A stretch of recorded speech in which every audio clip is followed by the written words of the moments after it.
gracias a todos y a todas casi, por estar aquí hoy. El cabreo mortal es serio, es decir, me consta que se ha quedado muchísima gente fuera, incluyendo, sin ir más lejos, mi hermana. Y bueno, está visto que a veces la gente cuando se apunta se olvida de si por cualquier circunstancia no puede venir, notificarlo para que la lista vaya corriendo. Pero bueno, da igual. Muchas gracias a ustedes por estar. Muchas gracias siempre a esta tea nuestra, maravillosa madera casi ignífuga y lugar de acogida desde que Gilberto nos permite realizar aquí estos diálogos de escritura. Estoy así como perdida entre estos cuadros que ya me ha explicado qué tipo de instalación va a ser, porque la última vez que estuve en la sala creo que las paredes eran totalmente blancas. Como saben ustedes, hoy venimos a presentar, viene a presentar, y además ella viene así en carne y huesito, sin pantalla de por medio, el último libro de Marta Sanz, que es la señora que está en el centro, y que, bueno, no hace falta que la presente porque si ustedes están aquí es porque la conocen y conocen su obra, desde mi punto de vista extraordinaria y en cualquier caso muy numerosa. Y a su izquierda está Javi, don Javier Rivero Grandoso, que con su trencita resulta ser un profesor maravilloso. Y lo digo por su alumnado, no porque yo asista a sus clases, pero no me importaría nada, de filología hispánica, y es un gran conocedor por la parte de novela negra, pero también por otras partes de la obra de Marta Sanz. Así que, dadas las gracias al público y al espacio, yo creo que podemos empezar sin más. Javi, tú tienes ahí millones de preguntas.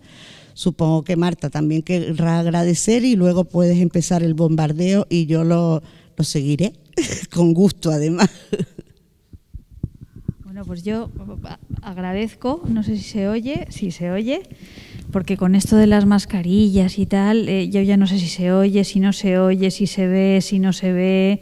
Crear cierto clima de calidez es una cosa un poco complicada, pero os agradezco muchísimo a todas y a todos que estéis aquí esta tarde. Agradezco muchísimo, como siempre, a Izaskun pues, a Izaskun ya le agradezco su amistad, porque ya después de tantísimos años que llevamos haciendo cosas juntas, yo creo que Izaskun y yo somos amigas y además me honra mucho tenerla entre mis amigas.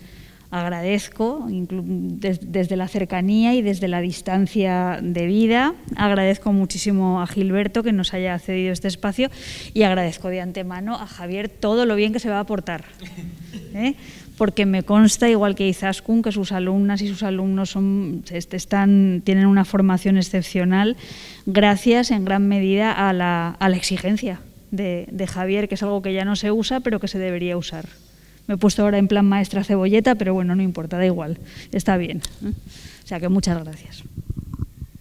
Muchas gracias a Izaskun, porque desde que me comentó que Marta Sanz venía, pues dije, qué lujo, y sobre todo porque después me dijo, ¿quieres estar conmigo en la mesa? Y yo dije, hombre, para mí es un regalo, porque bueno, la obra de Marta, ya lo comenté, Izaskun, es bastante conocida, bastante reconocida, y el alumnado aquí presente también lo ha sufrido. En este caso espero que lo haya disfrutado, me ha sufrido a mí, y creo que bueno, es un lujo volverla a tener aquí. Hace unos meses pudimos estar contigo y que estés aquí de nuevo y con otra nueva obra, pues una cosa fantástica. También agradecerles a todos ustedes que estén aquí, a compartir un ratito con esta obra que les recomiendo que lean, al igual que toda la obra de Marta Sanz. Yo, para ir rompiendo el hielo, ya voy a empezar. Bueno, los que no se hayan acercado o no conozcan, parte de mí es realmente, es como el diario de Instagram, y ahora matizar un poco lo de diario, porque no es un diario propiamente, pero bueno, de la pandemia, es decir, desde el confinamiento hasta el 31 de diciembre, donde se acaba el libro. ¿Por qué abrir esa cuenta de Instagram durante el confinamiento? Imagino que había mucho tiempo libre, porque ahora que bueno, hay tanta fobia a las redes sociales. Bueno, vamos a ver. Es un porqué un poco alambicado, pero voy a intentar hacerme entender.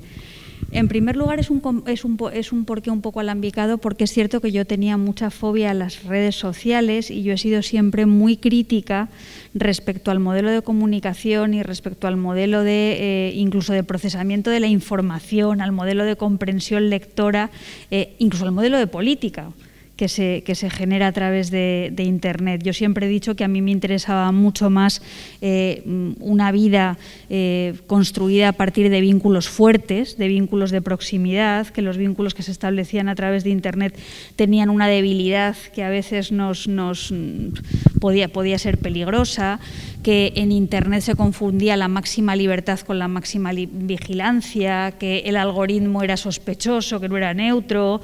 Yo siempre dije quién era el jefe de todo esto. Internet es un espacio donde se propicia también a veces la confusión entre el conocimiento y la opinión, y eso da lugar a ese concepto de posverdad que ha generado ese monstruo de la política visceral y del pensamiento demasiado rápido, demasiado veloz, de una virulencia en el discurso que a mí, por muchas razones, me parece que atenta contra el sentido democrático a través de la demagogia. Entonces, yo era muy crítica. Y sigo siendo crítica. Esto no se me ha pasado. Esto no se me ha pasado, aunque haya hecho un libro que se base en el soporte de Instagram. ¿Pero qué es lo que pasó? Pues lo que pasó es que llegó la pandemia. Y lo que pasó es que durante la pandemia yo no sentí, Javier, que tuviera mucho tiempo libre. Yo lo que sentí es que estaba como un pájaro enjaulado y además acababa de sacar un libro que era Pequeñas Mujeres Rojas el 3 de marzo, nos confinaron el día 14 de marzo, entonces yo me vi en mi casa de verdad presa, quiero decir, las escritoras siempre damos una imagen de serenidad no, yo no estaba nada serena, yo estaba de los nervios. Estaba de los nervios por la salud, estaba de los nervios por la economía, estaba de los nervios por mi libro, estaba de los nervios por mis padres, que son personas ya de cierta edad, y yo estaba en casa que a mí se me venían las paredes encima, y de verdad, y yo no tenía tiempo para nada, el tiempo se me pasaba muy deprisa, pero de una manera muy agobiante. Algunas veces he dicho, incluso así satíricamente, que desde luego la pandemia, el confinamiento, no fue para mí el momento ideal para ponerme a escribir mi gran obra. Yo no tenía capacidad de concentración. A mí me costaba mucho todo, o sea, todo me costaba mucho y no hacía nada, pero al mismo tiempo quería hacer de todo. Entonces, ante la circunstancia eso de que acababa de sacar un libro que yo temía que se fuera a morir, porque nadie sabíamos lo que iba a pasar con los libros que se habían quedado confinados, pues resulta que me escribió un amigo poeta de Asturias, Jaime Priede, y me dijo: Marta ha sacado un libro, vamos a hacer un directo por Instagram con las bibliotecas públicas de Gijón. Y yo le dije: pues eso es imposible. Eso es imposible de todo punto, porque claro, yo no tengo Instagram. Y me dijo: pues eso no puede ser, de ninguna manera, tú te tienes que abrir un Instagram ya mismo, porque no puedes estar en casa ahí encerrada sin hacer nada. Y entonces ese fue el momento en el que yo me hice de Instagram y de Zoom y de Meet y de Jupsi y de Jitsu y de todo, de casi todo, ¿no? Y empecé a hacer directos para hablar de mi libro con bibliotecas públicas. Estuve con las bibliotecas públicas de Asturias, con las bibliotecas públicas de Cataluña, hice clubes de lectura y bueno, al final lo que ocurrió es que eso, que fue una manera de que un libro no se muriera y de hablar de ese libro con las personas que estaban al otro lado, pues al final se terminó transformando en un medio de expresión diario para mí, en el que a través del pie forzado de Instagram yo me di cuenta de que podía contar cosas que nunca había contado porque tenía un medio nuevo para hacerlo, y además un medio con una retroalimentación inmediata, como quien dice, ¿no? Y entonces esa fue el punto de partida, eso fue el catalizador. Luego también descubrí que había otra razón por la cual yo no me metía en las redes sociales ni en Instagram, y es que soy una adicta. Yo tengo una tendencia a las adicciones terrible, entonces yo estoy ahí todo el día metida y enfangada y yo me tomo así las cosas. O sea, esto tiene que ver con mi afición a la cerveza y a cualquier cosa que me gusta y a la literatura. Yo cuando me meto, y si no, pues no me meto. Y ahora, como digo, pues lo estoy dejando. Ahora ya estoy apartándome un poco del asunto, porque por lo menos tenemos ya la oportunidad de, aunque sea en estos espacios que a mí me siguen pareciendo tan distópicos, me vais a perdonar, cuando le mande la foto de esta a mi madre no se lo va a creer, pues por lo menos eso, tenemos la oportunidad de vernos un poquito la cara. A mí, por lo visto. Vamos a ver.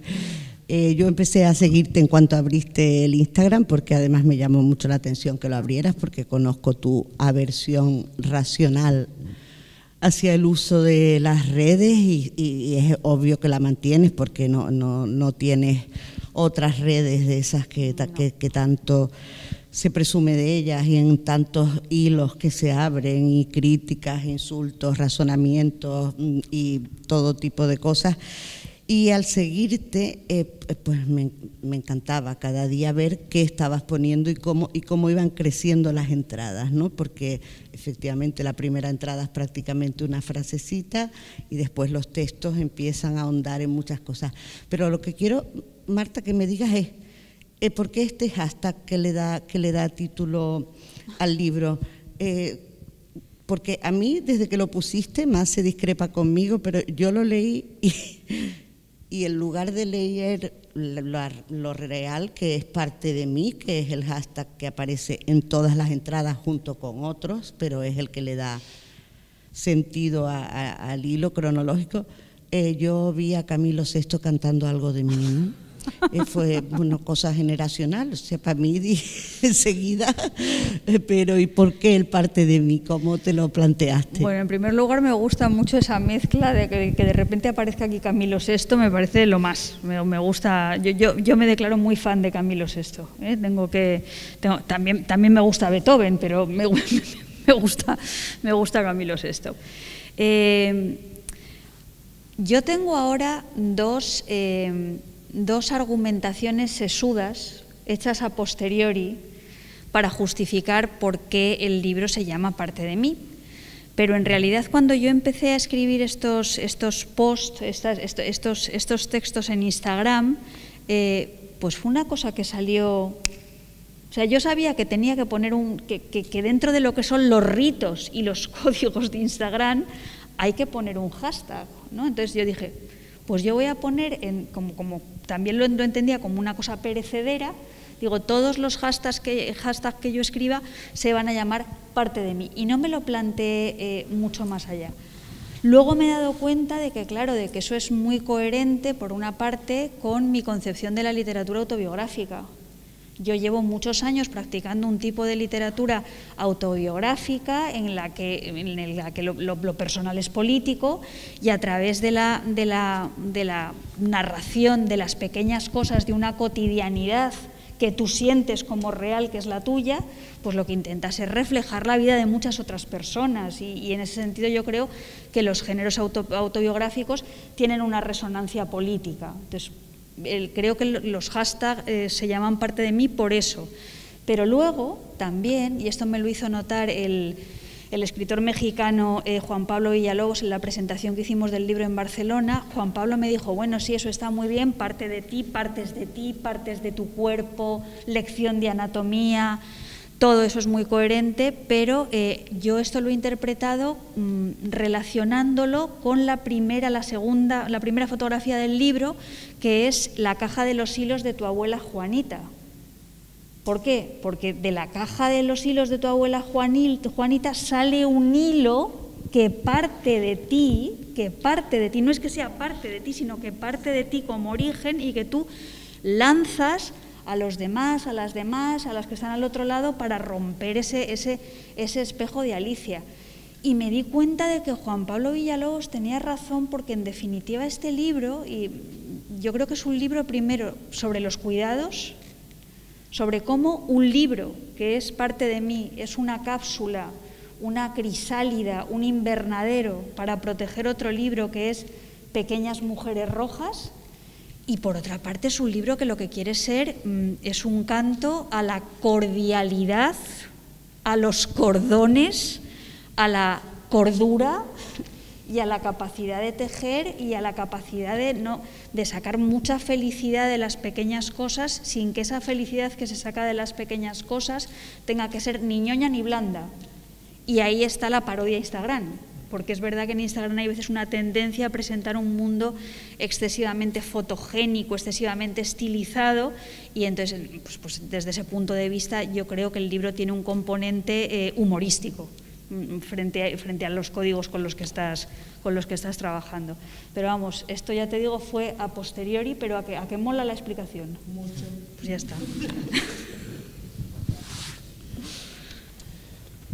Hay una cosa que sí se ve también, bueno, lo que comentaba Izaskun de la longitud de los textos. Es verdad que al principio empiezas con frases cortitas y bueno, muy breve, y después ya te vas explayando. Pero también hay otra cosa muy curiosa, y es que en el periodo del confinamiento hay una mirada más bien al pasado, no funciona como diario. Pero después, a medida que va saliendo el confinamiento, ya sí, porque las ferias del libro a las que vas, las presentaciones, que acudes a una manifestación, ese cambio se nota mucho. Yo, en casa, cuando lo leía, me pareció que seguramente lo que querías era no pensar en el futuro. Y entonces, pues, entre que estuvimos mucho tiempo en casa, y en casa había muchas cosas que ordenar, y que, claro, el futuro era tan incierto, parecía que las miradas van sobre todo al pasado, desde los hilos, esa caja de hilos que comentaban, hasta las imágenes de tu abuela, todo eso, parece que es más bien esa parte de ti del pasado. Bueno, qué buenas preguntas. Bueno, yo creo que en parte de mí, como en muchos otros libros que yo he escrito, hay una tendencia a la hibridación de géneros, aunque estemos trabajando con un determinado soporte, que en este caso es Instagram. Y en parte de mí yo creo que hay desde textos que se pueden parecer al aforismo, a otros que pueden ser poemas, a otros que pueden ser intentos de crónica, a otros que son relatos memorísticos, a otros que son pequeños cursos de literatura concentrada, no sé, libro espejo, en el sentido de que yo hablo también de otros libros que he escrito a lo largo de mi vida que me parecen importantes, pero sí que es verdad que parte de mí tiene un punto de inflexión, y en la primera parte de los textos, por ejemplo, hay un homenaje muy explícito al mundo de la sanidad, mientras que en la segunda parte del texto, cuando ya nos empezamos a descongelar y cuando ya empezamos a salir un poquito, hay un homenaje muy explícito a las librerías. Entonces hay esos dos mundos. En esas dos partes también es cierto lo que tú has dicho. En la primera parte del libro hay posts más cortos que están reflejando mi miedo a meterme en un territorio que no conozco, y en la segunda parte hay una tendencia más a la verborrea y al juego, incluso al juego ulipiano y a todas estas historias, porque me siento segura y porque empiezo a ver que hay una comunidad que de alguna manera pues te está ahí apoyando para que tú puedas seguir haciendo lo que haces. La primera parte está muy volcada en el pasado, porque el libro es una cápsula protectora de pequeñas mujeres rojas. Entonces yo empiezo a buscar en mi casa todos esos elementos autobiográficos que se han ficcionalizado en pequeñas mujeres rojas. Por eso está mi abuela Juanita, por eso está la caja de los hilos de mi abuela Juanita, por eso está mi bisabuela Catalina, que era la mujer de Benedicto Arranz, que fue mi bisabuelo preso en el penal de Cuéllar, que salió a morir con los bronquios reventados. Entonces está todo ese mundo de pequeñas mujeres rojas, que en Pequeñas Mujeres Rojas se convierte en un universo de ficción, a partir del que se cuentan muchas otras cosas, pues se ve como a escala microscópica, como a escala pequeñita, a escala personal. Mientras que en la segunda parte, bueno, en ese pasado también hay un tema fundamental que se cuenta en Pequeñas Mujeres Rojas, que es cómo el pasado nos reverbera siempre dentro y cómo todas somos y todos una especie de construcción de amalgama de voces, Todos somos un coro polifónico, somos un mosaico de muchos relatos, de muchas miradas que nos configuran a partir de mucho tiempo. Y en la segunda parte hay una especie de necesidad de búsqueda de la respiración más allá de los muros de la casa que se vincula con eso que se llamó la desescalada. No sé si con un nombre muy, muy afortunado o no. Entonces, ahí podías contar la excepcionalidad de lo que antes era normal. La excepcionalidad de irte con el coche, con tu marido, a visitar una librería en Barbastro. Y en eso había como una felicidad y un sentido de lo extraordinario absolutamente maravilloso, ¿no? Entonces son las dos partes. Entonces, no es que yo en la primera parte no pensara o no quisiera pensar que no había futuro. Es más, yo quería rescatar en las pequeñas cosas cotidianas toda la alegría y toda la vitalidad que nos puede dar el pasado para poder afrontar un presente pesaroso y complicado. Lo que ocurre es que la segunda parte es más chisposa porque estábamos todos más chisposos y más chisposas, o sea, estábamos todos como más necesitados de decir, ostras, que es que puedo ir a la Semana Negra de Gijón. Y entonces, ¡ostras! La Semana Negra de Gijón. Y entonces, es que no te lo podías creer. Es que las cosas comunes se habían vuelto absolutamente extraordinarias y maravillosas, ¿no? Entonces, eso es un poco lo que refleja esa doble vertiente del libro. Bueno, yo voy a aprovechar a hacer una especie de pausa publicitaria, que es algo muy mal visto y que yo veo muy mal, pero en este caso la voy a hacer sin ningún tipo de pudor. Para decirles que si no se han leído Pequeñas Mujeres Rojas, y más allá de que este libro sea magnífico y que tenga lecturas que no se ven ni mucho menos a primera vista, porque ya digo, yo fui siguiendo a Marta en Instagram durante el confinamiento, que le decía yo, hablamos bastante, yo leía, ella me escribía, pero se lo tienen que llevar porque es la presentación, pero Pequeñas Mujeres Rojas es el mejor libro del 2020, para mí sin ninguna duda, más allá de las listas del país, etcétera, y sin quitarle ningún tipo de mérito a Sara Mesa, a la que quiero muchísimo y con la que también estuve aquí, y que Un amor me parece una novela magnífica, pero es que Pequeñas Mujeres Rojas, que aquí hay gente jovencísima que se lo ha leído y además me lo ha comentado y yo me quedé a cuadros, tiene una profundidad, tiene unas vueltas de tuerca, no una, sino unas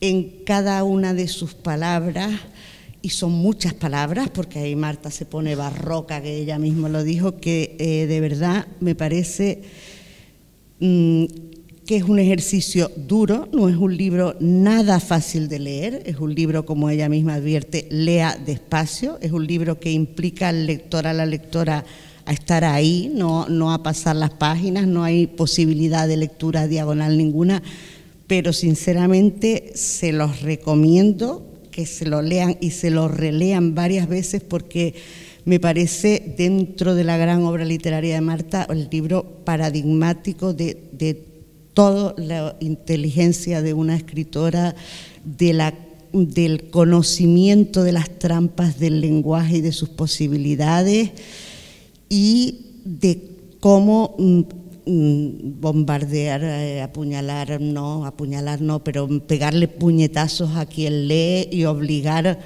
a leer de verdad, es decir, a leer para cuestionarte, para cuestionar el mundo y para reflexionar, no simplemente a juntar sílabas como aprendemos en parvulitos, ¿no? Me parece que es un libro para leer y que por eso, desgraciadamente, no está al alcance de toda la población, porque seguimos teniendo una población que no toda es capaz de leer, pero sí está al alcance de quienes se ocupan de estar ahí. Entonces, pausa publicitaria cerrada, porque hay que descongelar a esas amapolas, y es verdad, y eso que aquí no se ha vendido mal ese libro, pero tuvo la mala suerte de salir justo antes de la pandemia, y en ese sentido es un libro con un estigma que además cuando lo lees y ves todo el contenido y la profundidad política que tiene el libro, dices que ni que se hubiera hecho adrede, ¿no? O como dice Mace, esto es la prueba de que Dios existe, que es un hombre y que además es un facha, porque son esas cosas que ocurren y dices tú, pero ¿por qué? Porque tuvo que salir ahora, ¿no? Y después pasar esto, ¿no? Bueno, mi hermana es que es muy así, no cree mucho. Échale la culpa a tu hermana ahora. Ella con lo de Dios, con lo de Dios, que ella tiene varias pruebas de su existencia, y, entre otras es cuando estás en esas ferias del libro y de pronto te cae te cae una riada cuando estás en pleno mayo en Santa Cruz de Tenerife y no ha llovido en todo el año y de pronto empieza a llover a chuzo y dices, ¿ves? Existe y además nos quiere machacar, ¿no? Bien, aparte de ese paréntesis publicitario, Marta, a partir del post del 25 de abril, pero no en todos, tú empiezas a poner unas palabras en rojo. Sí. Es decir, el 25 aparece la palabra tela, después el 26 ninguna, pero el 27 aparece neurocirujano, de pronto vuelve a aparecer grotesca. ¿Por qué esas palabras en rojo? Vamos a ver, eso es la constatación de que lo que ocurre con parte de mí es que toda la volatilidad y toda la condición líquida de las palabras en las redes al final cristalizan o al final se solidifican en un objeto analógico que es un libro, que es hermoso, que se toca y que yo empiezo a concebir como libro después. Entonces, ¿a dónde voy con todo este rollo? Primero voy al tema de que lo analógico se ha convertido, lo digital se ha transformado en analógico y ha dado lugar a un libro que es bonito, y también voy al hecho de que mientras yo estaba escribiendo en Instagram todos los días, yo no tenía la conciencia de que iba a hacer un libro. A mí lo que me preocupaba es que día a día el texto a mí me resultara satisfactorio, la imagen, la relación de la imagen con el texto, lo que seleccionaba cada día para contar. Yo me sentaba, me pasaba 1 hora, 2 horas, llegaba Chema, me decía, ¿qué haces? Y yo le decía, un post, no se lo podía creer, nunca en la vida me había visto a mí hacer estas cosas, ¿no? Dice, ¿tanto tiempo? Digo, sí, yo soy una mujer muy meticulosa, incluso para hacer un post. Entonces, yo ¿cómo diría? Perla. Pero yo no tenía concepto del collar engarzado. El concepto del collar engarzado me lo dieron los lectores y las lectoras, que empezaron a decirme, oye, ¿vas a hacer con esto un libro? Y yo al principio decía, no. Y ya cuando me lo dijeron muchas veces dije, pues sí, si me dejan, porque claro, este libro desde el punto de vista de la producción es un libro difícil de hacer. Es un libro que tiene imágenes, es un libro que tiene palabras, es un libro que tiene colores. Entonces, en esa producción, para singularizar el objeto libro respecto al mundo de Instagram, empezamos a tomar decisiones que tenían que ver con lo que se llaman los aspectos paratextuales, la maqueta, los colores, y decidí marcar algunas palabras en rojo que a mí me parecían significativas. Y esto, ya digo, fue como a posteriori y forma parte de esa transformación de lo digital en un objeto analógico hermoso. Luego también tengo que decir que esto forma parte del proceso el mientras tanto, ¿no? Mientras estábamos en casa haciendo post o leyendo post, la gente me decía, qué fotos más horribles. Porque claro, la gente en Instagram... Entonces a mí me hacía gracia, yo decía, ¿cómo que? Dice, ¿qué fotos más horribles, qué textos más buenos? Y yo decía, pues no. Dijo, las fotos son buenísimas y a mí yo qué sé, o sea, yo estaba escarbando en mi casa, estaba haciendo espeleología por los álbumes fotográficos de mi casa, las imágenes de mis abuelas a mí me parecen una maravilla, pero aparte de las imágenes de mis abuelas, déjame un momento, Izaskun, por ejemplo, la portada. Esa portada que es una portada que es un interior doméstico. Esto fue mi pandemia. Mi pandemia era mi marido en pantalones cortos con una camiseta que pone I am a hipster, no es un hipster, lo puedo prometer y lo prometo, leyendo un libro y esta gata en primer plano mirando así y tal, y al fondo este cuadro tan colorista que hacía mi padre. Así estábamos nidificados y este fue el color de nuestra pandemia. Y esto para mí, que nunca había hecho fotos, pues, oye, coger esta instantánea, porque claro, la gata no posa, no le dices, oye, Calabardina, ponte a posar aquí que te voy a hacer una foto, no, esto hay que pillarlo. Entonces, yo me sentía una reportera buenísima, una reportera de mi propia cotidianidad, ¿no? Y entonces, por ejemplo, esta foto luego me dijo Paula Bonet, dice, esto parece un cuadro de Hopper, pero más colorista y tal. Y dije, menos mal, Paula Bonet, que tú me entiendes, porque me han puesto a parir con las fotos, ¿no? Y luego para la vida cotidiana, pues fue gracioso, porque eso estaba Chema en casa haciendo las cosas, fregando, lavando, y yo fotografiando, y me decía, ¿qué haces? Y yo decía, un post. Entonces, estaba horrorizado. Por eso me estoy quitando. Porque no se puede vivir con una Instagramer, y menos si la Instagramer en cuestión, como soy yo, es una especie de influencer marxista. Porque, claro, lo que os decía al principio es verdad. Yo, con sentido del humor, yo no renuncio a sacar los aspectos más sórdidos de la realidad que estábamos viviendo. Eso se refleja, por ejemplo, en algún post donde una de las primeras salidas que hacemos Chema y yo por Madrid, lo que nos encontramos, que en ese momento todavía no se llamaba así, era una cola del hambre en la plaza de San Ildefonso de Madrid, y nos encontramos a cantidad de gente pidiendo por la calle que antes no estaba en esas condiciones, y eso se cuenta, claro. Y había puertas de hoteles enteras pues colonizadas por gente que había tenido que sacar los colchones. O sea, estábamos en un momento de confinamiento donde nos estábamos olvidando de que había gente que no tenía dónde confinarse de ninguna de las maneras, ¿no? Y todo eso sale en este libro. Comentabas antes del confinamiento y la falta de tiempo y todo. Es que hay un post que es el del 24 de abril, que es una foto de tu agenda. Sí. Que es estupenda, porque es cuando leo el texto, que es muy breve, la risa que me entra cuando dicen, estarás leyendo mucho, el P, puntos suspensivos, teletrabajo y la agenda confinada son parte de mí.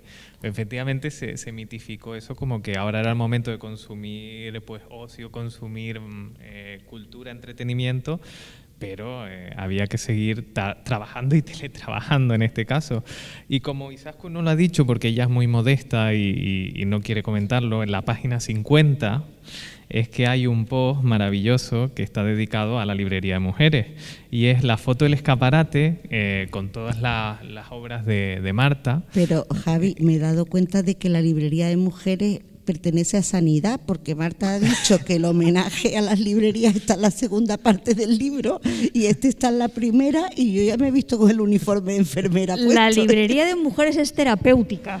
Exacto, mucho trabajo de salud mental hizo, así que...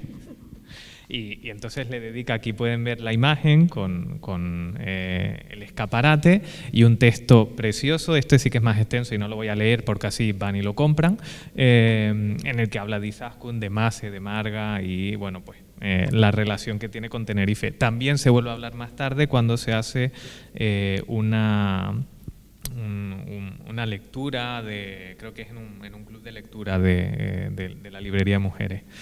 Y precisamente lo que comentaba Izaskun también es verdad, es que la importancia del libro, no solo de Pequeñas Mujeres Rojas, sino de la literatura en general, es muy grande en toda la obra. Y pues bueno, desde las imágenes de Agatha Christie hasta pues presentaciones, la Semana Negra de Gijón, pero también Valencia Negra, un montón de festivales, encuentros, presentaciones.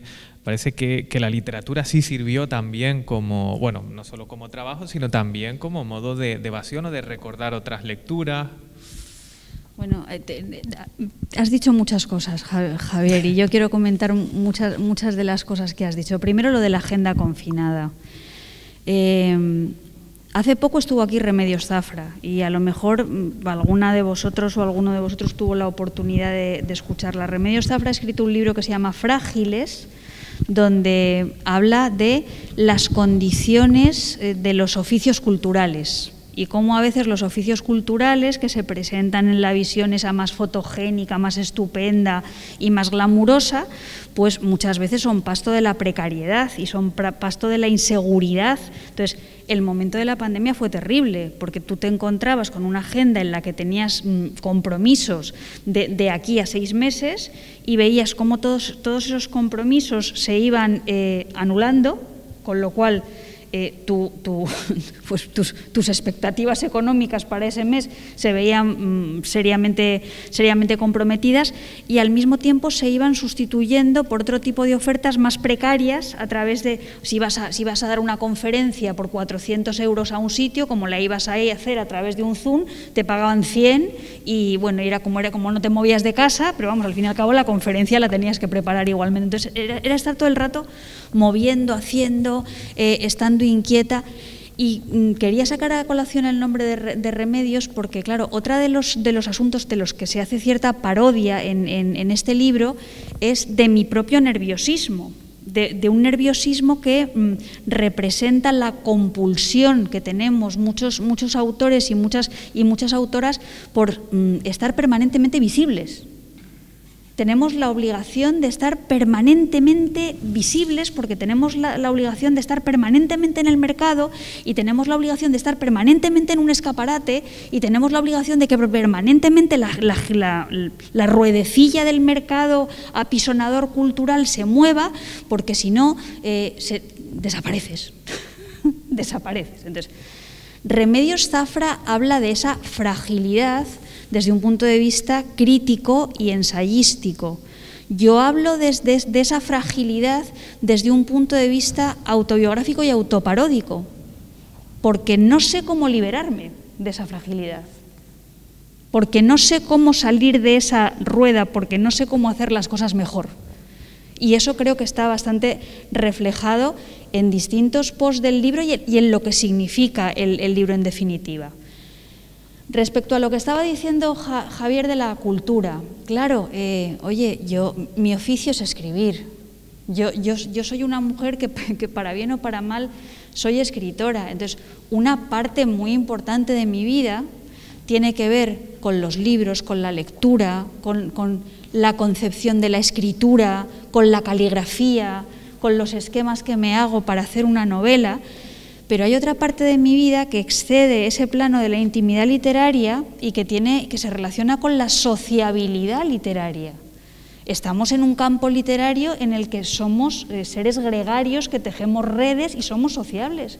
Y vamos a librerías a hablar de nuestros libros, y vamos a clubes, y vamos a bibliotecas. Y de alguna parte también cubrimos una función en la que se solapan lo publicitario, porque yo necesito vender libros para vivir, con lo formativo. Y con lo divulgativo en muchos sentidos. Entonces, eso está muy presente en parte de mí cada vez que coges el coche para irte a un sitio, y está muy presente cada vez que hablas de uno de los libros que está en tu casa y rememoras esas portadas de Agatha Christie con las que tú has crecido cuando eras pequeña y que te permitían desde la visión de un pájaro muerto, una gota de sangre y un tarrito de cianuro hacer hipótesis sobre qué es lo que había pasado en ese libro, ¿no? Pues entonces yo creo que en parte de mí hay, por una parte, una revitalización de la cultura. La cultura es algo que metabolizamos, que forma parte de nuestro cuerpo, que no es algo intrascendente, que nos ayuda a mirar, a abrir los ojos para mirar mejor. Entonces hay una revitalización de la cultura y al mismo tiempo hay una visión muy culturizada o culturalizada de la propia vida, pues porque mi oficio es el que es. Si fuera anestesista, pues no sé, si fuera anestesista pondría la librería de mujeres. Por ejemplo, por hacer así un tic de humor absurdo que viene bien de vez en cuando. Bueno, Javi lo ha dicho muy bien y realmente, y esto vuelve a ser publicitario, pero respecto a parte de mí, no solo es un libro, sino que son muchísimos y sí que está lleno de cultura, de esa que Marta sí tiene somatizada y que forma parte de ella. Y yo esta mañana estaba subrayando la cantidad de nombres de autoras y autores y de títulos que aparecen, y da como para 3 años de clubes de lectura, ¿no? Y eso ya aparte del tema cinematográfico, porque ella es una gran cinéfila y también aparecen muchísimas referencias a actrices y a películas concretas, e incluso del tema musical, pero es que aquí en varios posts seguidos, sin ir más lejos, nos vemos a Janet Winterson, autora de lectura obligatoria, nos vemos a Rafa Cervera, nos vemos inmediatamente a Agatha Christie, pero también a Italo Svevo y además El Caballero Cifar, a Cristina Morales, al poemario de Rosana Corini, a José Mármol, es decir, en una sola frase, pues que nos estás dando ahí una lección con 6 autores y autoras que ya te paras en este post y no he nombrado a Rachel Cusk ni las fotos que salen en el post, maravillosa esa Catherine Deneuve, es decir, que te paras y resulta que el texto tiene estas dimensiones y que te obliga a ir a tu biblioteca y decir, ay Dios, a este no lo conozco, no, a esta sí, ¿y esto dónde está? ¿Y quién es la tal Aroa Morena? ¿Pero por qué publicó un Caballo de Troya? ¿Qué fue? Me suena, pero no me suena. Y aquí quiero decir que no es un diario, como decía Javi, sí son textos diarios, aunque aquí no están puestos todos, de tu confinamiento y de la desescalada, etcétera, pero es una lección, en este caso no de anatomía, pero sí es toda una lección de cómo una escritora tiene la generosidad de darnos a su vez los elementos de los que se nutre culturalmente, es decir, y citar y nombrar explícitamente a otros escritores y escritoras del pasado, pero también de hoy, a las que admira o a las que respeta, y eso a mí me parece, siempre lo has hecho Marta, pero me parece muy loable, porque tú puedes evitar nombrar a Cristina Morales, es decir, pero vas reconociendo y conociendo tu biblioteca y se la das al lector, a la lectora, es decir, nos das tu biblioteca con su foto, con sus fotos de actrices delante, y además, por si no lo vemos bien, nos dices, y detrás está eso que ahora llaman autoficción de Rachel Cusk, y te falta decir, está en Libros del Asteroide, es decir, nos das pistas que nos permitan, si a usted le interesa lo que yo estoy escribiendo, que sepa que yo leo todo esto, ¿no? Y que esto está detrás o dentro de mi escritura también forma parte de ti, ¿no? Bueno, para mí eso es algo completamente natural, lo de citar a otras compañeras, a otros compañeros, y además no puedo entender que haya otra gente que no lo haga. O sea, para mí, o sea, eso no es un acto de generosidad, eso es cultura. O sea, la cultura está hecha para que la compartamos con los demás, y si algo verdaderamente consideras que es valioso, poderlo transmitir y poder iniciar conversaciones a través de esos textos, con lo cual eso es algo que yo voy a seguir haciendo. Y además te voy a decir una cosa, hay personas, hay autores, autoras de las que yo hablo en parte de mí, por las que tengo un afecto personal, hay por otras por las que no tengo ningún afecto personal, pero sencillamente me parece que sus libros pues son valiosos y están ahí. Lo que es importante es que creo que a través de cómo se abordan los posts y a través de las fotografías que se eligen, lo que sí que se da es una visión de una formación muy ecléctica. Yo comparto mi biblioteca, es verdad, y en mi biblioteca se puede ver que hay pues nombres del pasado con nombres actualísimos, que hay mucha edición de bolsillo, que hay poco ¿cómo diría?, poco libro de bibliófilo. Yo no soy una exquisita bibliófila fetichista, yo soy una persona que lee, y soy una persona que dobla los libros y los mancha.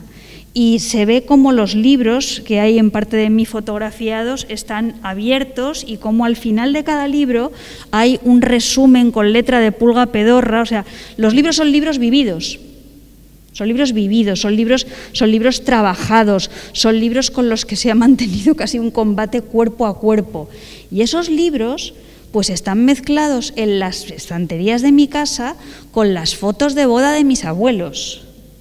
Y están mezclados con esa tendencia que tengo yo cinéfila, y ahí sí que soy mitómana, con la admiración por las actrices, yo qué sé, por mi veneración por Catherine Deneuve. No me preguntéis por qué, pero a mí me gusta mucho Catherine Deneuve.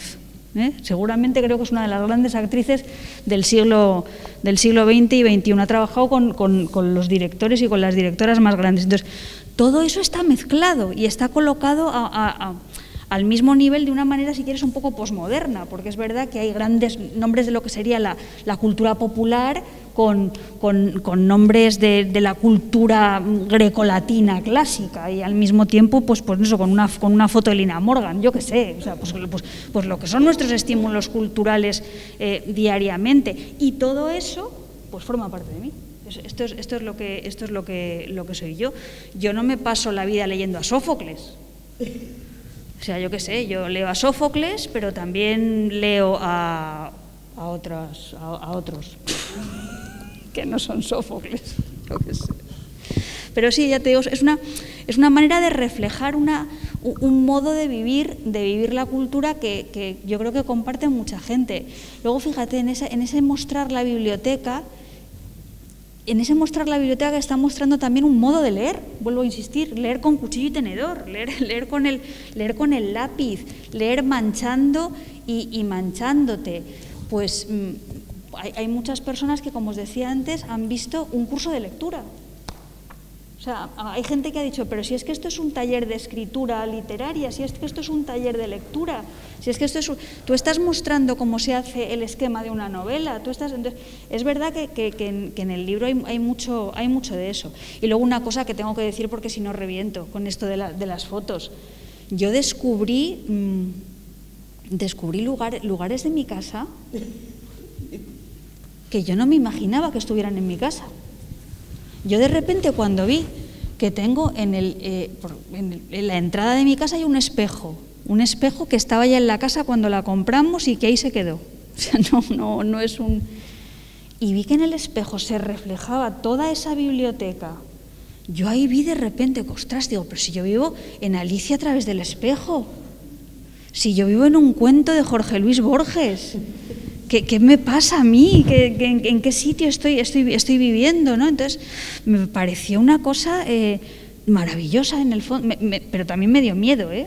Digo, a ver si lo que estoy viviendo, como dice Borges, es el sueño de un hombre que está soñando, a ver si soy parte del reflejo. Y el otro día me llamaron la atención sobre un aspecto que es verdad, desde el punto de vista metafórico. En parte de mí hay muchos reflejos de reflejos. El propio libro es un reflejo de cosas, los espejos reflejan cosas, las casas se deforman o se ven de otra manera a través de los espejos.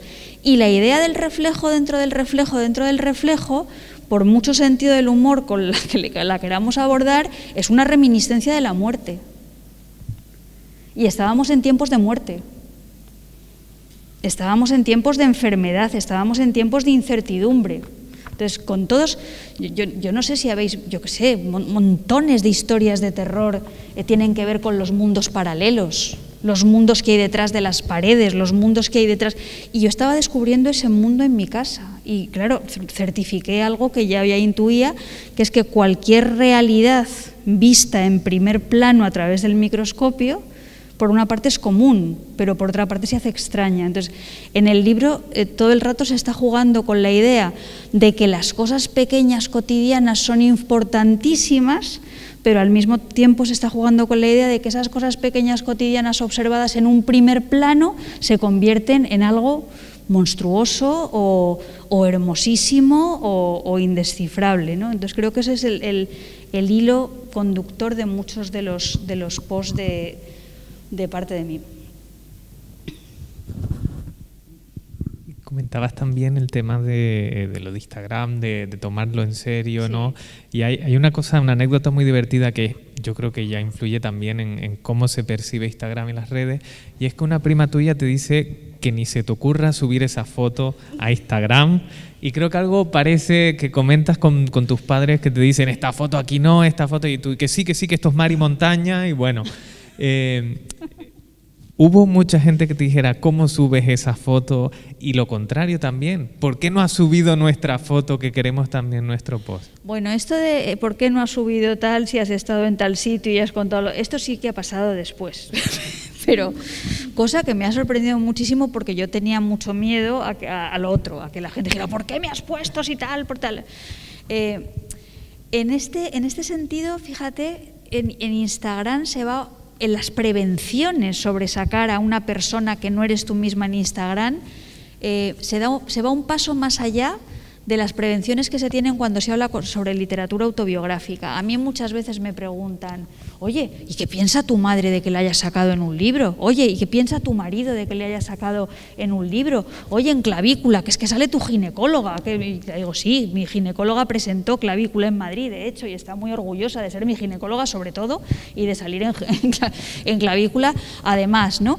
Entonces, ¿qué es lo que pasa? Que ahí perdemos la conciencia de que al fin y al cabo esto no es una exposición exhibicionista de la intimidad. Esto lo que es un modo de representación de la intimidad. Entonces, yo elijo cómo me estoy desnudando. Durante muchos años las mujeres hemos sido desnudadas, hemos sido contadas, hemos sido narradas, se ha hablado de nuestra intimidad. Yo ahora uso los recursos que tengo a mi alcance para desnudarme como a mí me da la gana y elegir el modo de representación que yo necesito en cada momento para enfocar distintos aspectos de mi desnudo. Dentro de eso están los daños colaterales, porque claro, yo tengo mi desnudo, pero yo no soy un ser humano, yo no soy una ameba que viva al margen de los demás. Es más, yo creo que los seres humanos somos lo que somos por nuestra capacidad para relacionarnos con el resto de los seres humanos. Entonces, los afectos para mí son fundamentales. Mis amigas, mis padres, mi marido, mis alumnas, esto sale. Entonces, las personas inteligentes saben que no están siendo retratadas tal cual son para que la gente las vea tal cual son, sino que están siendo representadas artísticamente. Entonces, la mayoría de las personas se sienten agradecidas y se sienten gratificadas y se sienten... Lo que pasa es que luego, claro, hay cachondeo. Cuando mi padre, que yo le saco en varios posts así con una fregona, creo que es de las pocas veces que mi padre tenía una fregona entre las manos, también hay que decir, fijaos hasta qué punto las fotos pueden ser engañosas, y sale con un batín y con su pelo largo y tal y cual, yo ahí a mi padre le he convertido en un personaje, y mi padre feliz, contentísimo, se pone así. Pero mi madre, que haya salido en 450.000 libros, era la que me decía, como me cuelgues en Instagram, que yo no sé ni lo que es eso, te vas a enterar de lo que vale un peine, que a mí ya me has escrito la lección de anatomía, que yo ya tengo bastante con lo que tengo. Entonces, mi madre en parte de mí se convierte, porque de hecho fue así durante toda la pandemia, en la dama que se esconde. Mi madre es la dama que se esconde, que es la que me manda las fotos de mi padre desde la playa. Ella hace las fotos. O sea, que las fotos sean malas es culpa de mi madre. Total. Y ya está, ¿no? Entonces, la prima esta, no me cuenta, son cosas, pero luego se dan cuenta de que esto todo es un modo de representar, es usar un lenguaje para dar cuenta de un estado de ánimo particular que refleja un estado de ánimo general. Yo creo que si parte de mí es representativo es porque refleja, pues es un estado de ánimo muy cambiante que tuvimos durante ese tiempo del confinamiento y la pandemia. Hay días que estábamos aquí, hay días que estábamos allá, pero yo creo que compartíamos todos un poco y todas la necesidad de salvaguardar la alegría a toda costa, y la alegría se puede salvaguardar sin estar ciega, o sea, viendo las cosas que ocurren, ¿no? Esto para mí era importantísimo, y lo he dicho, mi padre más contento que ni sé, contentísimo, ya por fin se siente representado. No se sentía lo suficientemente representado en mis libros. Le había hecho un poemario vintage y tal, pero nada, a él le parecía poco aquello. Ahora ya está en su sitio.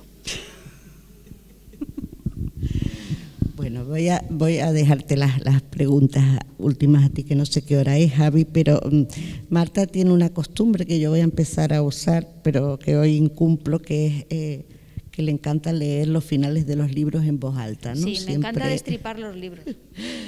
En este caso, este libro no se puede destripar porque como es esa especie de crónica, cada post está lleno de cosas y es una unidad en sí mismo, de manera que si leyera el último, que es bellísimo, no lo destriparía así todo. Pero no voy a leer el último porque voy a leer el del 17 de septiembre, que está dedicado a su marido, y que las fotos que puso yo cuando las vi en directo en Instagram dije, sí que la quiere Chema, porque lo puso fregando el pasillo con su pantalón corto y allí entrando del supermercado con una bolsa, etcétera.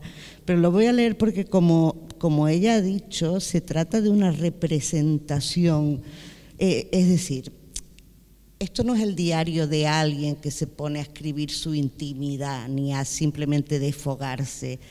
Esto es escritura de una escritora que se añade a la red porque le interesa en un momento determinado y que tiene conciencia de escritora en todo momento. Y desde esta perspectiva me parece que este breve texto, bueno, no es de los breves, es ya de los que ocupa una página y un poco más, en el que la palabra que viene en rojo es obrero, es uno de los textos más bellos que he leído para representar a la pareja de vida, a quien te acompaña, en este caso a un señor que se llama Chema y que lleva la friolera de 1000 años juntos porque se conocen desde pequeñitos. Y 17 de septiembre, ni posado robado, ni montaje, ni burbuja Instagram. Esto es un documental costumbrista. Bueno, es que las fotos, ya les digo, no tienen precio porque está él en la cocina, él entrando con la bolsa y como está uno en su casa vestido, ¿no? Persigo a Chema con el teléfono y él se agobia. Soy una pesada que aún recuerda los guisantes revueltos con chorizo y huevo que yo preparaba cada noche cuando comenzamos a vivir juntos en un piso sin ventanas. Qué rico, muchas gracias, me decía Chema. Luego me enteré de que no le gustaban los guisantes. Él trabajaba de obrero en un laboratorio de control de calidad de materiales de construcción y yo estudiaba filología hispánica. Mis guisantes eran inmundos, pero planchaba muy bien y fregaba los baños con concentración obsesa. Chema se levantaba a las 6 de la mañana.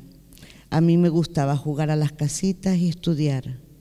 Hacíamos lo que podíamos el uno por el otro. Nos cuidábamos mucho, siempre. Luego él se quedó en paro con más de 50 años y todo dio la vuelta. Ahora es él quien cuida de mí y antes de escribir sus menús semanales, me habla con un respeto y un mimo que solo sé interpretar a posteriori. ¿Te puedo interrumpir un momentito? Yo lo miro con mala cara y durante 5 minutos preparamos la lista de la compra. Después, él sigue con sus tareas y yo con las mías. Nos cuidamos y han pasado 30 años. Ahora me avergüenza la expresión jugar a las casitas. Valoro a mis abuelas, a mi madre, a Chema que se ha transformado como si el cuerpo no doliera mientras muta y crece, y es el contrahombre blandengue del Fari. Chema me pregunta por las mañanas, ¿el kiwi con fresa o con arándanos? En Instagram también hay espacio para las cebollas que hacen llorar y las fregonas bien escurridas. Chema me hace garbanzos con langostinos. Mis ojos están llenos de amor cuando digo Él asiente con una pizca de orgullo y mete la cuchara en el plato. Chema siempre es parte de mí. Y entre los hashtags incluye el contrahombre blandengue, porque sabe, y también Amor Fu, que es el título de una de las novelas. Bien, pues a mí, Marta, debo decirte que esto me parece una de las cosas más románticas, pero en el sentido positivo, que he leído en mi vida y que, bueno, si tú te pones como una pava real de vez en cuando, yo si fuera Chema, después de esto haría... O sea, me saldría ya todo el sonido de palomas, de pavo, de la cola entera y diría, mira, pero es que mira que esta señora está enamorada de mí. O sea, pero es que está acostumbrado ya, ¿no? ya ni frío ni calor. No, pero ¿os acordáis del hombre blandengue del Fari, supongo, no? ¿Os acordáis del Fari en la televisión con su traje diciendo ese hombre blandengue que va por la calle con su carrito de la compra? Y entonces yo pensé, pero bueno, esto no puede ser, ¿no? Entonces yo hice mi contrahombre blandengue. A mí me interesa mucho, y esto ya lo digo en serio, me interesa mucho la literatura sentimental y me interesa mucho la representación de los afectos en la literatura, porque creo además que la representación de los afectos en la literatura precisamente a las mujeres nos ha hecho mucho daño. Y ha sido muy violenta y luego se ha proyectado en modos de vida que han sido muy represivos para muchas mujeres y muy perturbadores.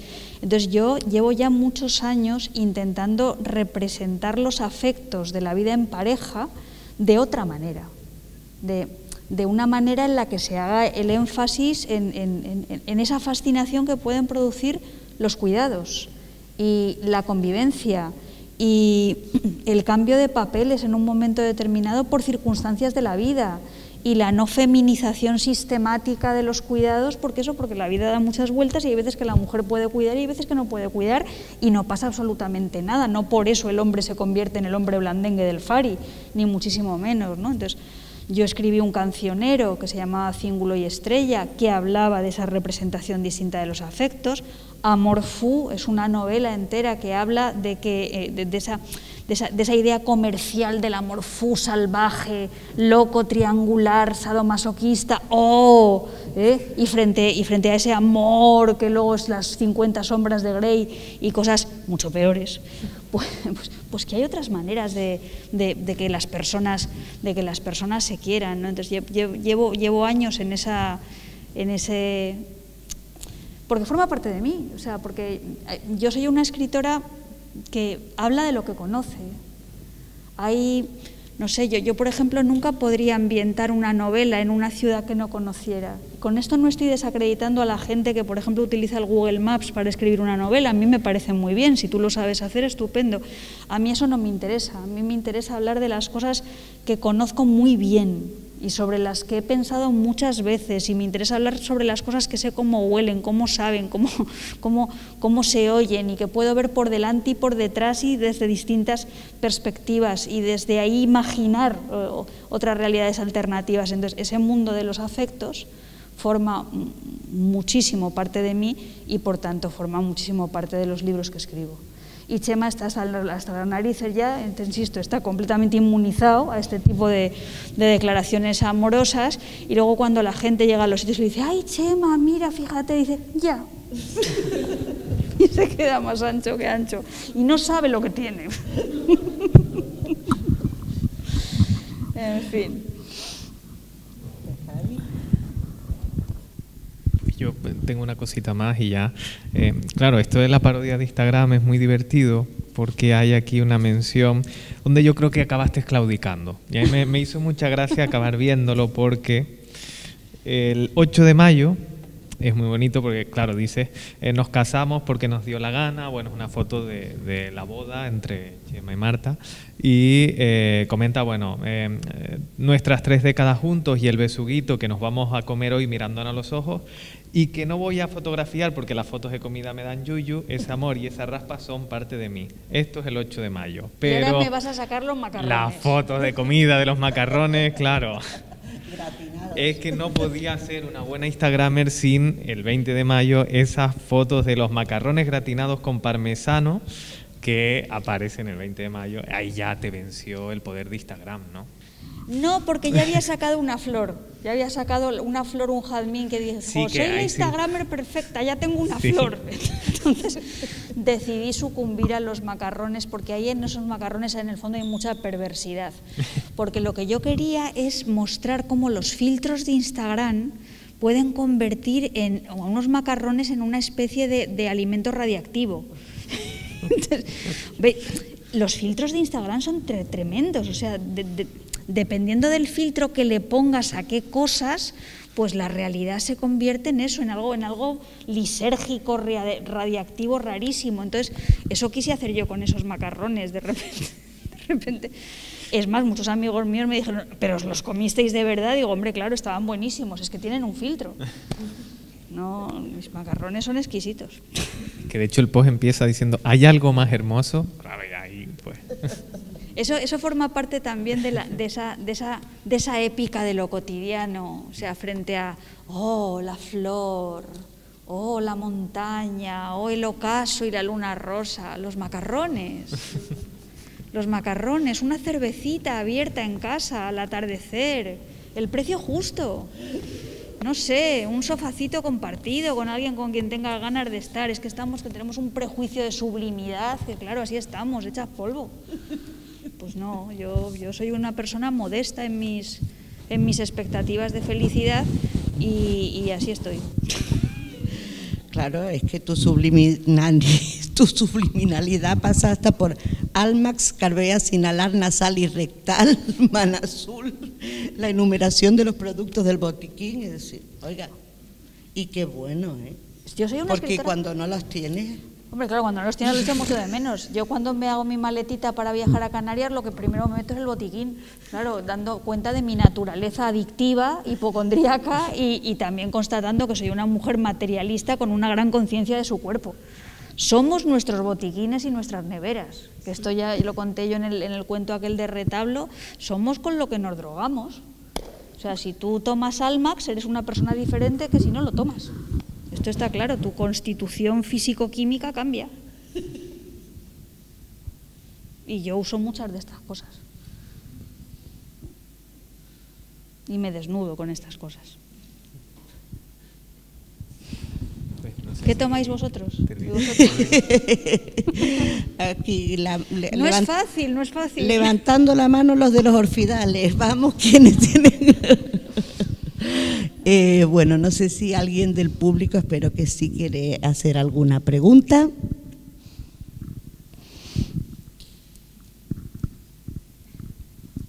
Yo las miro, pero no es intimidación, ¿eh? Yo las miro porque ellas te hablarán luego. Ya. O sea,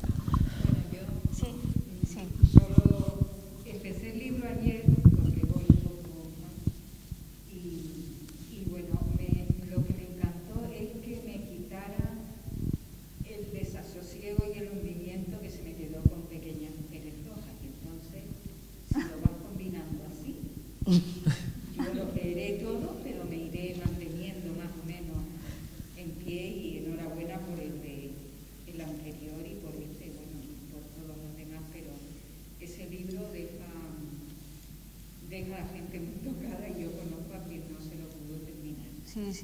Yo quiero decir, fíjate que lo que tú has manifestado como lectora, a mí también me pasa como escritora. Yo de un libro como Pequeñas Mujeres Rojas también salgo semidevastada. O sea, salgo agotada, salgo cansadísima y necesito emprender un tipo de escritura diferente, si quieres más traviesa, más pizpireta, más no sé qué, para yo también oxigenarme un poco. O sea, y creo que yo ya llevo muchísimos libros escritos, pero en mi trayectoria literaria ha sido un poco así. Ha habido libros muy duros que luego se han contrapesado, muy duros o con una escritura muy exigente, algunos no necesariamente muy duros, que luego se han ido balanceando con otros que a mí me ha costado menos trabajo o me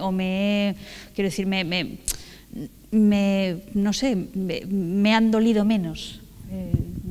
Porque la palabra no es que me hayan costado menos trabajo seguramente, sino que me ha dolido menos escribirlo. Entonces yo entiendo perfectamente tu posición como lectora, ¿no? Entonces, porque yo en el otro lado estoy igual.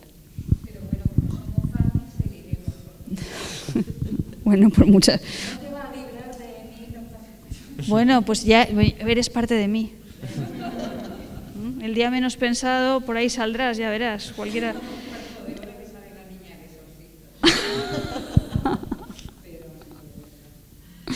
A mis alumnas y a mis alumnos a veces los amenazo mucho. Digo, a ver cómo os portáis. Digo, porque el día menos pensado, a un libro que vais. Entonces, Y de ahí ya sí que no se sale. y de ahí no se sale, no, eso ya es una... Te ponen la tapa por encima y ahí te quedas para siempre jamás. Nadie más quiere preguntar ni intervenir. Pues Javi, si quieres hacer una última pregunta. Yo, más que preguntas, comentario es cómo llegar al cielo literario, cultural, con la ruleta de la fortuna, claro. Bueno, esas son de las cosas de la vida que, claro, que te hacen... Hablamos de la vanidad de los escritores, de las escritoras, de la soberbia, de este mundo en el que parece que caminas por encima de las aguas y tal. Y de repente te das cuenta de que la gloria literaria te llega realmente cuando aparece el título de tu novela en la ruleta de la fortuna. Y entonces te empieza a llamar todo el mundo. Y todo el mundo, incluso hay gente que descubre que escribes.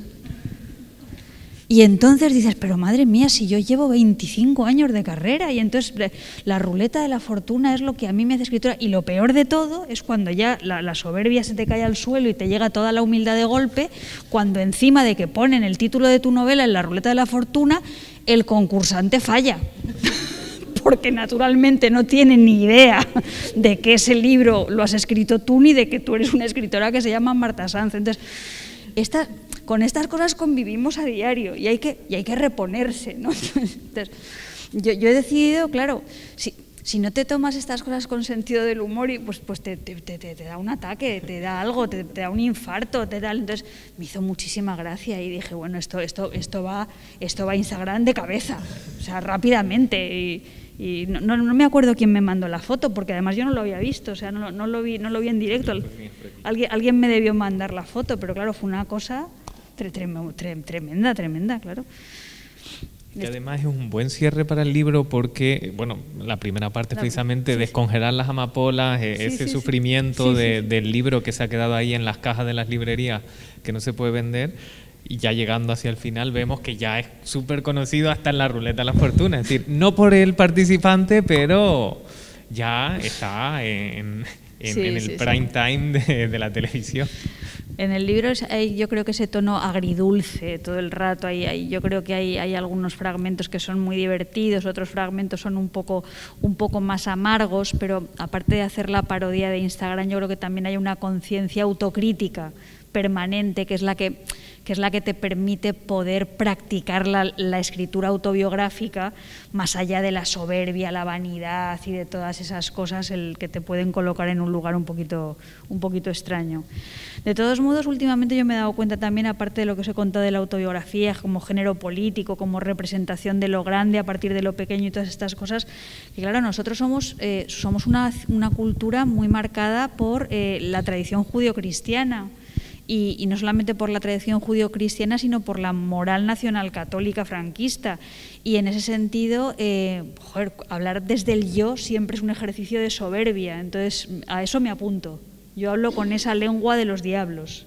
Hablo desde ese yo que no tiene que ser a la fuerza humilde, que no tiene que ser a la fuerza modesto, que no tiene que ser a la fuerza gris, ¿no? También es otro motivo más para utilizar, yo creo, la escritura del yo desde distintas formas.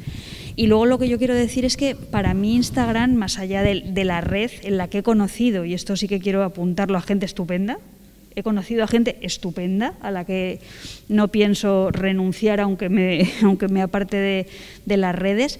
Para mí como escritora ha sido un experimento muy divertido y muy enriquecedor, la combinación de la palabra con la imagen, el hashtag que se convierte como en un breve poema, ese subtexto de cada uno de los textos donde están las intervenciones de la gente que comenta el día de antes y que formaban parte del subtexto tradicional de la literatura epistolar, lo que pasa que de una manera más mediata y menos inmediata, pero a mí, que yo voy intentando buscar estilos diferentes en cada libro que escribo, que creo que cada libro ha de encontrar su propio lenguaje, pues con este libro me lo he pasado muy bien porque he aprendido muchas cosas respecto al lenguaje y a mi trabajo, ¿no? O sea, es el hecho del pie forzado. Por una parte decimos que cada libro ha de buscar su propio lenguaje, pero en el caso de este libro hay un pie forzado que te hace descubrir la realidad. Es un poco como los escritores estos de Ulipo y toda esa generación, ¿no? Entonces es un libro juguetón que da mucha importancia al lenguaje como herramienta de indagación de la realidad. Y en ese sentido es un libro alegre, pero es un libro serio. Pero los académicos de esto no se van a dar cuenta. Van a decir, va, un libro de Instagram. Seguro que no se darán cuenta y además ya si les dices algo de Ulipo te preguntarán qué tipo de animal es, así que mejor vamos a dejarlo. Los académicos, no Javier, ni la gente. Y contando contexto, tú estás en la academia, pero tú eres un tío serio. Infiltrado. Marta, pues para terminar a mí me gustaría, siempre te lo hago porque es que así aprendo más en todavía. Recomiéndanos 2, 3, una novela de actual, porque decir que, bueno, hoy hablábamos en el almuerzo, yo siempre le pido a Marta que me recomiende novelas que esté leyendo y particularmente de autoras españolas o latinoamericanas, vamos, de gente que escriba en nuestra lengua. Y en su momento me recomendó una de Mar Gómez González, una dramaturga que solo había sacado una novela y que ahora ha sacado su segunda, que ninguna de las dos nos hemos leído todavía, pero que sabemos que está ahí, que nos leeremos. Así que fue también la primera en recomendarme a mí Cristinita Morales, o sea que me parece que es una buena recomendadora. Dinos algo de lo de ahora. Vamos a ver, a mí últimamente me ha interesado mucho la última novela de Sabina Urraca, que tiene un título larguísimo, que no puedo reproducir en este momento, pero que forma parte de esa serie de episodios nacionales en torno a la reconstrucción del 15M y la historia española más reciente que está llevando a cabo la editorial Lengua de Trapo. Y tengo mucha curiosidad por leer otro de esos episodios nacionales, que es el de Natalia Carrero. Y recomiendo cualquier libro que haya publicado Natalia Carrero, que creo que es una escritora muy intrépida, muy valiente y muy peculiar. Yo tengo debilidad por Elisa Victoria y creo que en el Evangelio hay una reflexión sobre la educación y sobre la educación religiosa que a mí personalmente me toca y me interesa. Y luego voy a recomendar uno que no es de ninguna mujer, que es un libro de un señor que ya está muerto, que se llama Colin Higgins, que es una comedia publicada por Capitán Swing, que se llama Harold and Maude. Y es un libro precioso porque es un libro que habla de cómo la muerte se puede relacionar con la vida de una forma natural, como parte de un proceso. Es una comedia, insisto, es una comedia negra, pero es una comedia. La muerte se puede relacionar con la vida de una forma natural o la muerte puede ser una impostura violenta pues generada por las guerras y las necesidades de los ejércitos y las industrias armamentísticas. Es un libro muy hippie. Es un libro que habla de una relación entre un chico de 19 años y una señora de 80, que están tremendamente enamorados y menos mal, porque él al principio tiene todo el rato inclinaciones suicidas y no hace más que fingir momentos de su muerte hasta que por fin conoce a Maud, que es la que le da verdaderos deseos de vivir. Es un libro muy bonito, la verdad. Insisto, muy hippie y muy bonito y muy oportuno. Bueno, pues anotados quedan. Sabina Urraca, de todas formas, la tendremos aquí presentando esa última novela, que yo también el título, el día que la niña que soñaba con caballos, sí, que es una letra de una canción, estará aquí el día 8 de julio presentando justamente esa novela. Y Marta, muchas gracias. No, gracias a vosotros, muchas, a Javier y a ti y a todos los presentes. Ha sido muy agradable para mí, como siempre, y qué bien estar aquí con vosotros. Qué alegría. Bueno, un placer.